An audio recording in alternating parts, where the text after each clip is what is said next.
Nós temos o prazer de receber nos nossos estúdios o Dr. Roberto Purini, advogado, ex-deputado estadual, tendo sido deputado pelo PMDB e pelo antigo MDB em 5 legislaturas. Ele foi deputado constitucionalista e relator da Constituição do Estado de São Paulo em 1989. E continua no PMDB, tem toda uma história. Tem um relacionamento pessoal com o presidente Michel Temer, e ele vai, enfim, falar sobre os momentos que nós estamos vivendo na política deste país, na política estadual, federal, enfim. Deputado, muito obrigado pela sua presença, uma vez mais, atendendo ao nosso convite, porque é sempre gostoso ouvir o doutor Purini e saber dele, das suas interpretações, como ele vê as coisas que estão acontecendo. Por exemplo, neste exato momento existe hoje uma data histórica neste país, porque senadores da República estão reunidos aí na iminência de votarem pelo impeachment da presidente Dilma. Como é que o senhor vê esta situação política em que o Brasil vive, principalmente hoje, que poderemos ter novidade na República? Uma data histórica para o país. Inicialmente quero cumprimentar o amigo telespectador da TV Prevê, o companheiro amigo de longa data, Samuel Ferro, e dizer que sempre que convidado estaremos aqui, com muita alegria sempre. Alegria que se renova cada vez que podemos ter este contato com a família bauruense e com os amigos da região. Realmente uma data histórica, e você disse que poderíamos ter novidade. Eu acho que não será novidade nenhuma. Eu acho que o destino está traçado, e não o digo agora, mas já o disse há algum tempo, de que o fim seria este. O prólogo da história se iniciou, estamos no epílogo, e a previsão do próprio Dr. Michel Temer, que exerce ainda a interinidade, talvez por mais algumas horas, para depois se efetivar de forma concreta, já prevê 60 votos, quando o mínimo necessário seriam 54 votos senadores para que se efetive o impeachment e ele assuma definitivamente a presidência da República. Como é que o senhor viu esta semana os debates, as defesas, as acusações que se transcorreram lá no Senado da República? Falas pró, contra, nós tivemos aí várias manifestações. Qual a sua visão sobre este acompanhamento que a mídia proporcionou ao país como um todo? Não vi com muita surpresa, até porque eu conheço o processo legislativo, conheço aquilo que se faz e que às vezes nós taxamos de jus esperneandi, né? Foi o que fizeram, espernear, repetindo a mesma coisa, mas a democracia dita pela senhora presidenta Dilma Rousseff, que estava na iminência de sofrer um golpe e até acrescentou um adjetivo, né, um rotundo golpe, acrescentou nesta semana. A democracia verdadeiramente outorga direitos, mas também determina deveres, e ela não se ouve bem no cumprimento desses deveres que ela tinha à frente da nação brasileira. Portanto, aquilo que se viu, o resultado já estava previsto antes do que vimos agora. O impeachment vai acontecer indubitavelmente. Um voto a mais ou a menos, mas a garantia dos 54 já está assegurada de algum tempo a essa parte. A colocação dos advogados que provocaram impeachment, inclusive comandados aí pelo ex-deputado Hélio Bicudo, pelo advogado Hélio Bicudo, um cidadão, inclusive, que foi muito tempo do Partido dos Trabalhadores. E uma colocação jurídica muito clara, muito precisa, dos juristas, professora Janaína de Castro e Pascoal, perdão. E também do professor Miguel Reale. Foram juristas de nomeada que consubstanciaram as suas colocações com muita ênfase, com muita propriedade, e que eu acho que não vai deixar dúvidas neste aspecto legal desse possível impeachment. Sem dúvida nenhuma. Aliás, o rito foi seguido democraticamente, não há o que se objetar com referência ao trâmite assistido, inclusive, nesta semana e presidido pelo presidente ex-presidente do Supremo, o nosso Ricardo Lewandowski, e nós sabemos que, na realidade, a consequência das faltas, porque o impeachment, na realidade, é um castigo, né? É uma punição. E essa punição tem que ser aplicada, porque o Instituto existe desde 1950. Aliás, o Instituto do Impeachment teria nascido na Inglaterra no século XIV, 1379, por aí, e a Lei 1079 de 1950 instituiu o impeachment no Brasil e está na Constituição. E o que é a Constituição? É o corpo de leis que rege o Estado, limitando o poder de governo. Veja bem, ele limita antes e direcionando a execução deste poder. Existem limites, existem direitos, mas existem deveres. Se os deveres forem infringidos, como crime de responsabilidade, a punição terá que vir e o Senado vai fazê-lo sem dúvida nenhuma. É possível, deputado, que nós tenhamos um recurso após a votação e a declaração do impedimento formulado junto ao STF pelo próprio advogado de defesa da presidente Dilma. Mas, como o senhor acabou de dizer, é mais um recurso daquele que deve ser o famoso, aquilo que eu aprendi também no direito, no meu tempo de estudante de acadêmico de direito do Mackenzie, pela qual eu sou formado, como um ius esperneandi. Ou seja, vai ser mais uma tentativa. É o direito de espernear, né? Vai ser mais uma tentativa, talvez, né? Aliás, foi dado a ela o direito de defesa, o contraditório e tudo, enfim, e supervisionado pelo Supremo, né? Pois então eu acho que até é meio inócuo esse recurso, mas que certamente poderá ser apresentado. É um direito de espernear, direito de continuar tentando, sabendo que já está liquidado o assunto, né? Não tem mais como, eu vejo assim, e já vi há algum tempo. Assim como alguns senadores hoje tentaram em outras prerrogativas cancelar, adiar, modificar aquilo que já estava determinado, cujo rito já tinha sido amplamente divulgado, antecipado e que seguia a sua trajetória num curso absolutamente amparado pela legalidade. Aliás, a nossa presidenta, dona Dilma Wanda Rousseff, foi cantada e decantada como corajosa por estar lá no Senado. Coragem, existe uma definição de coragem que é aceitar a verdade que poderá não estar dentro de você. E ela não aceitou a verdade que está dentro dela, ela sabia. Ela reconfessa de que realmente cometeu erros e ainda diz, quem é que não os comete? Só que o erro dela, como presidenta da República, crime de responsabilidade, tem punição prevista em lei e essa coragem dela... se ela tivesse tomado uma atitude de renúncia, o país já estaria num outro patamar. Nós estamos aí paralisados, nós estamos estagnados. Você vai ver, acredito eu, que já a partir de amanhã as coisas começarão a acontecer, porque o empresariado... Já começaram, porque acho que nós tivemos uma tendência do dólar ontem, a própria situação já vem se levando alguns dias... ameaça ter uma retomada de crescimento a indústria e certamente o comércio também o terá. Claro que, presidente, infelizmente a senhora está pagando por um preço extremamente elevado de todo um processo que, enfim,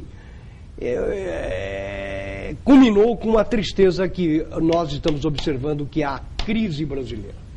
A crise é política, mais do que econômica. Quer dizer, se não existe quem manda, aqueles que são comandados, evidentemente ficam na expectativa do que é que vai acontecer. E vai acontecer hoje. E isto vai propiciar que a nação possa ter o vislumbre de um futuro melhor. Os 12 milhões de desempregados que sentiram na carne este problema, que estarão talvez aí alimentando alguma luz no fim do túnel.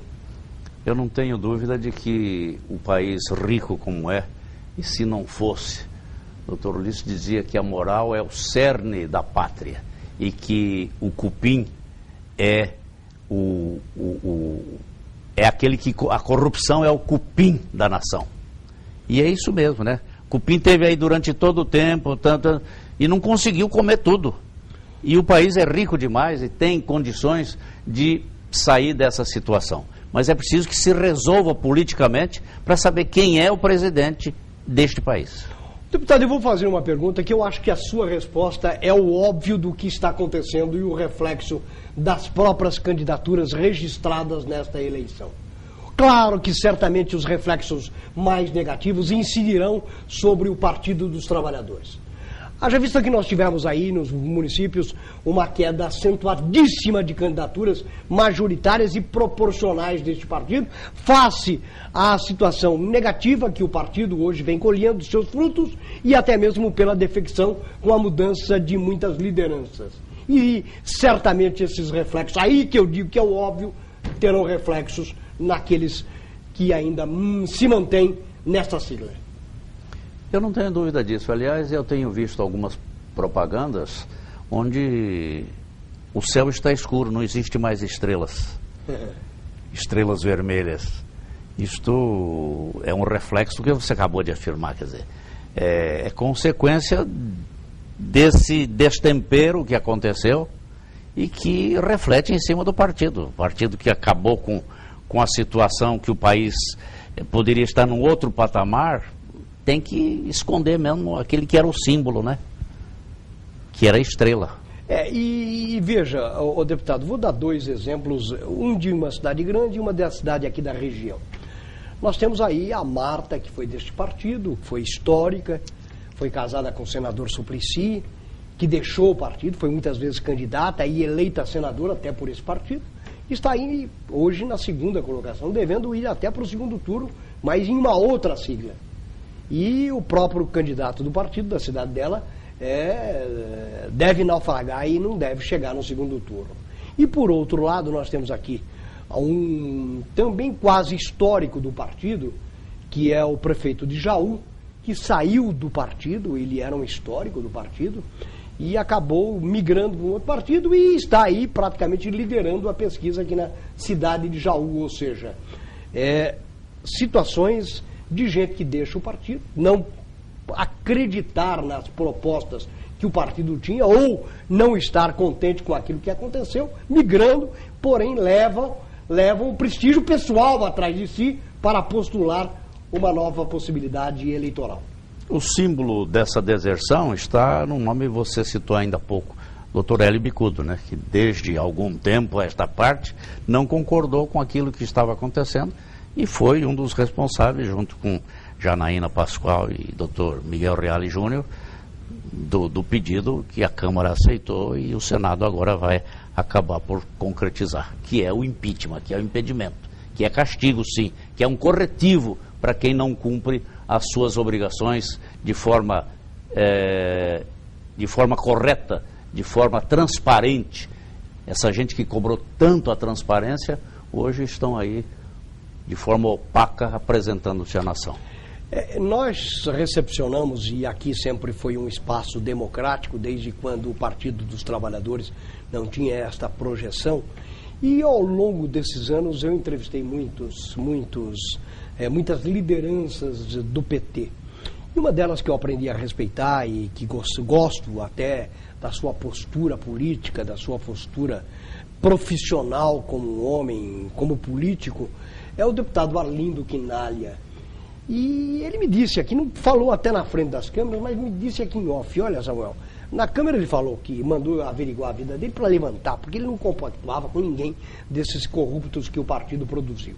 E por outro lado, ele, depois de toda essa situação aí regularizada, ele disse que, olha, eu vou fazer uma série de propostas para que esse partido volte a ter a seriedade pela qual ele foi fundado. E se não tiver, eu puxo o carro do partido. Palavras aqui, nos bastidores do deputado Arlindo Quinalha, a mim.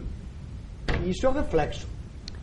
O Arlindo, eu convivi com ele, foi meu colega na Assembleia, assim como o Zé Dirceu, João Paulo, Palocci, professor Luizinho, foram todos meus colegas na Assembleia, e esse testemunho que você dá e relatado a você dessa intenção dele, eu acho que realmente ele tem esta propensão de fazê-lo, porque é um homem sério. O Arlindo, convivi com ele. Foi presidente, inclusive, da Câmara Federal. Foi presidente da Câmara. Foi presidente da Câmara. Eu acho que é triste a gente ver colegas que ele deve ter tido o maior apreço estarem envolvidos em tantos atos de corrupção. E eu acho que daí machuca, né? Porque nós não queremos ver alguém do nosso relacionamento em situações tão delicadas.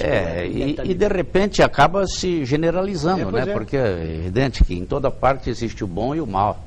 E aquilo que resvala, aquilo que sobra, acaba atingindo a todos. E o Arlindo é uma daquelas criaturas que realmente estaria ileso, estaria fora desse contexto de corrupção. Bom, em se confirmando o que deve ser mais ou menos natural, o Michel Temer deve assumir a presidência efetiva deste país. E nós sabemos do seu relacionamento pessoal.